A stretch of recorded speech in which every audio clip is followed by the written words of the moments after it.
वालेकुम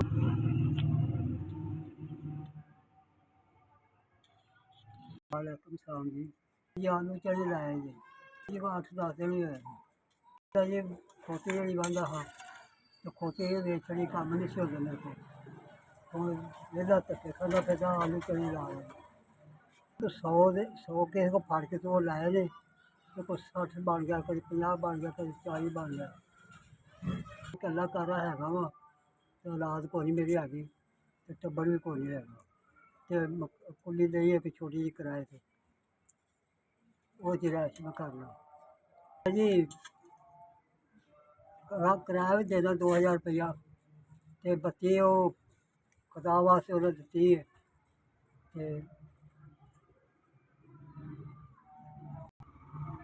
हुण पेट च लग्गा है तो हुण खाना तो है ना किहदे को मंग के खावां तो वक्त पास करना पिया एक बारी खवाया एक बारी किसी के बूहे जाऊँगा दूजी बार उन्हें देनी है दूजे बूहे ते जाऊँगा तो उन्हें भी नहीं पूछना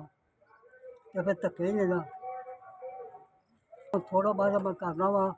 कि चलो मेरा कारोबार टुरिया है मैं जी रोटी टुरी दा तो खाना पाना पका पका के खा ला दियां रोटियां लै आउना ते 20,000 प्लस साले लै आउना ते पानी उत्थों गिलास लैके पी लेना जी 4000 रुपया पता नहीं कितों किसने दिता कितों आया वो नामदार की मैनू तो उन्होंने भला हो अल्लाह उन्होंने तंदुरुस्ती दे अल्लाह उन्होंने बच्चे का भला हो अल्लाह खैर करे अल्लाह उन्होंने बहुत बहुत रिज़्क दे मैं जो आलू चने लांदा जे तो 60-70 रुपये पर सारे बचते 4000 रुपया उन्होंने दिता मैनू तो उन्होंने भला हो अल्लाह उन्होंने तंदुरुस्ती दे थी उन्होंने बड़ी मेहरबानी है जिन्होंने दाल मैंने दी है आज मैं दी है चाहिए जी भला करे अल्लाह उन्होंने तंदुरुस्ती दे।